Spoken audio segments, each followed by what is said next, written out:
जीवन की निष्फलता।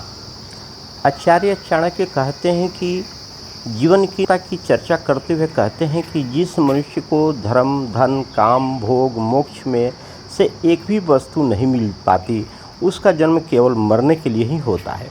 आशय यह है कि धर्म, धन, काम, भोग तथा मोक्ष मनुष्य जीवन के 4 कार्य हैं। जो व्यक्ति न तो अच्छे काम करके धर्म का संचय करता है, न धन ही कमा पाता है, न काम, भोग आदि इच्छाओं को ही पूरा कर सकता है और न मोक्ष ही प्राप्त कर सकता है, उसका जीना या मरना एक समान है। वह जैसे इस दुनिया में आता है वैसे यहाँ से चला जाता है, उसका जीवन निरर्थक है। लक्ष्मी का वास। आचार्य चाणक्य कहते हैं कि विद्वानों एवं स्त्री के सम्मान में खुशी एवं शांति की स्थिति का प्रतिपादन करते हुए कहते हैं कि जहाँ मूर्खों का सम्मान नहीं होता, अन्न का भंडार भरा रहता है और पति पत्नी में कलह नहीं होती, वहाँ लक्ष्मी स्वयं आती है। आशय यह है कि जिन घरों में कोई भी व्यक्ति मूर्ख नहीं होता, अनाज, खाद्य पदार्थ आदि के भंडार भरे रहते हैं तथा पति पत्नी में आपस में कभी लड़ाई झगड़ा, मनमुटाव नहीं होता है, ऐसे घरों में लक्ष्मी का सदैव ही वास रहता है। सुख, शांति, समृद्धि, धन संपत्ति बनी रहती है। इसलिए यह कहा जा सकता है कि यदि देश की समृद्धि और देशवासियों की संतुष्टि अभीष्ट है तो मूर्खों के स्थान पर गुणवान व्यक्तियों को आदर देना चाहिए।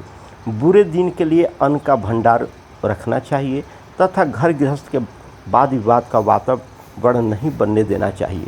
जब विद्वानों का आदर और मूर्खों का तिरस्कार होगा, अन्न की प्रचुरता होगी तथा पति पत्नी में सद्भाव होगा तो गृहस्थों के घर अथवा देश में संपत्ति उत्तरोत्तर बढ़ती ही जाएगी, इसमें संदेह नहीं है। और यदि यही आचरण व्यक्ति और देश को सम्मूलन करने के सहायक होगा। कुछ चीज़ें भाग्य से भी मिलती है। आचार्य चाणक्य कहते हैं कि भाग्य को लक्ष्य करके मानव जीवन में प्रारंभ में उसके लेखन को प्रतिपादित करते हुए कहते हैं कि आयु, कर्म, वित्त, विद्या, निधन, ये 5 चीज़ें प्राणी के भाग्य में तभी लिख दिए जाते हैं जब वह गर्भ में ही होता है। अभिप्राय यह है कि प्राणी जब माँ के गर्भ में होता है तभी 5 चीज़ें उसके भाग्य में लिख दी जाती है: आयु, कर्म, धन, संपत्ति, विद्या और मृत्यु। इसके बाद में कोई भी परिवर्तन नहीं हो सकता। उसकी ज़िंदगी उम्र होती है, उससे एक पल भी पहले उसे कोई नहीं मार सकता। वह जो भी काम करता है, उससे जो भी धन, संपदा, विद्या मिलती है, वह सब पहले से ही तय होता है। जब उसकी मृत्यु का समय आ जाता है तो एक क्षण के लिए भी फिर उसे कोई नहीं बचा सकता।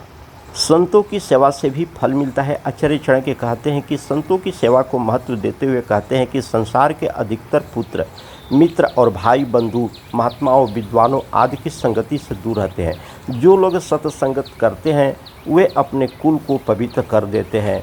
आशय यह है कि लगभग सभी लोग सत्संगत से दूर रहते हैं, किंतु जो व्यक्ति सच्चे ज्ञानी परमात्मा का साथ करते हैं वे अपने कुल को पवित्र करके उसका तारण कर देते हैं। वे इस सदाचार से अपने पूरे परिवार को उज्जवल कर देते हैं। इनके इस कार्य पर परिवार को गर्व होता है, उसे अपना आदर्श मानना चाहिए और उससे प्रेरणा लेनी चाहिए। मनुष्य जानता है कि शरीर नश्वर है, परंतु वह यह स्वार्थ जानते हुए भी संसारिक कर्मों में लिप्त रहता है, जबकि उससे निर्लिप्त रहकर के कार्य करना चाहिए। आचार्य चाणक्य यहाँ सत्संगत की चर्चा करते हुए कहते हैं कि जैसे मछली, मादा कछुए और चिड़िया अपने बच्चों का पालन क्रमशः देख करके, ध्यान दे करके तथा स्पर्श से करती है, उसी प्रकार से सत्संगति भी हर स्थिति में मनुष्य का पालन करती है। आशय यह है कि मछली अपने बच्चों का पालन उन्हें बार बार देख करके करती है।